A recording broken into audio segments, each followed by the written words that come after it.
What's the number one thing that you need to do if you want to get better at listening to English or any language? Well, what's the number one thing that you need to do to get better at anything in life? You just need to do it again and again. You need to do it regularly. You need to do it as often as possible. You need to look for opportunities to do it every single day. So, to improve your listening, you should be listening every day. 15 to 20 minutes every day is a good place to start because everybody has 15 to 20 minutes. But honestly, 15 to 20 minutes is really not enough time. And if you think that you only have 15 to 20 minutes, or you think that you don't have 15 to 20 minutes, you're probably lying to yourself. So I'm going to give you 2 ways that you can increase the amount of time you spend listening each day. Number 1, start listening to English right when you wake up, first thing in the morning. Get out of bed and turn on your TV. Listen to the news and just let the English play in the background while you brush your teeth, while you get dressed, while you eat breakfast, while you do whatever you do in the morning. That is an easy 15 to 90 minutes for most people. And if you don't like the news, don't listen to the news. Put something else on. Listen to a podcast. Listen to an audiobook. Listen to my videos. Listen to whatever you want. And don't focus on understanding everything that you hear. Listening time can just be listening time. It doesn't need to be serious studying time. Don't worry about what you understand and what you don't understand. You'll understand some things, you won't understand some things. That's fine. The goal is just that the language is going into your ears and into your brain, and you're becoming slowly more familiar with the sounds, the patterns, the sentence structure, the different accents, etc. But if you do hear something that you think is really interesting or really useful, go ahead and repeat it out loud. Say the thing that you just heard. This is also an opportunity to practice speaking at the same time. And if you think that something is really useful, go ahead and write it down. Maybe you want to keep a piece of paper in your bedroom or in your living room so that while you listen, you can write down some of the interesting things that you hear.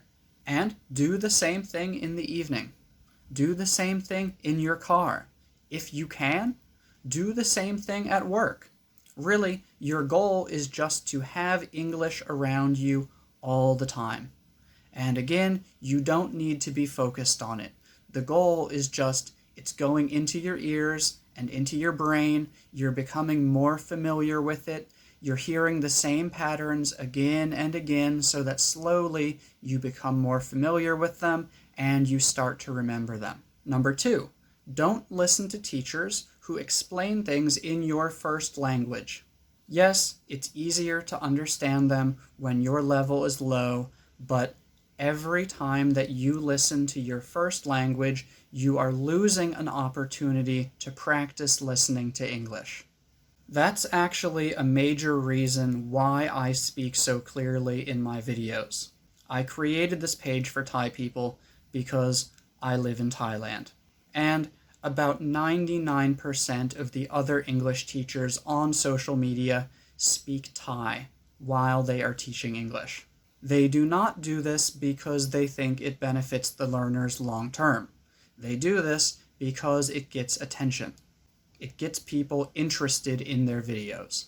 They know that many Thai people have a very low level of English and that most Thai people prefer learning to be fun and easy.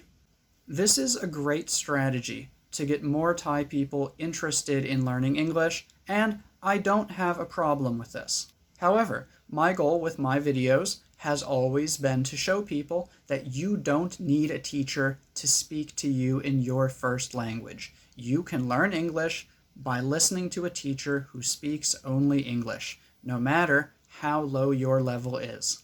And really, this is the best strategy because you should always be trying to increase the amount of time you spend with the target language and decrease the amount of time you spend thinking in and using your native language.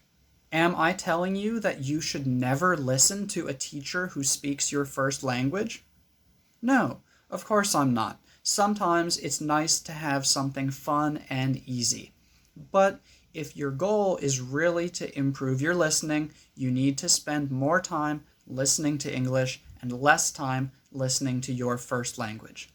So those are my two main pieces of advice on how you can increase the amount of time you have to spend listening to English.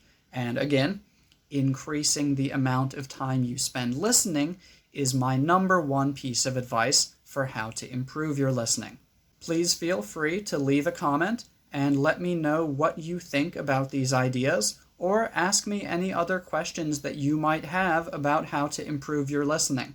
And if you want to see more videos like this to help you improve your English, please make sure to click the follow button on Facebook or the subscribe button if you are watching this on YouTube. Thank you for watching and have a wonderful day.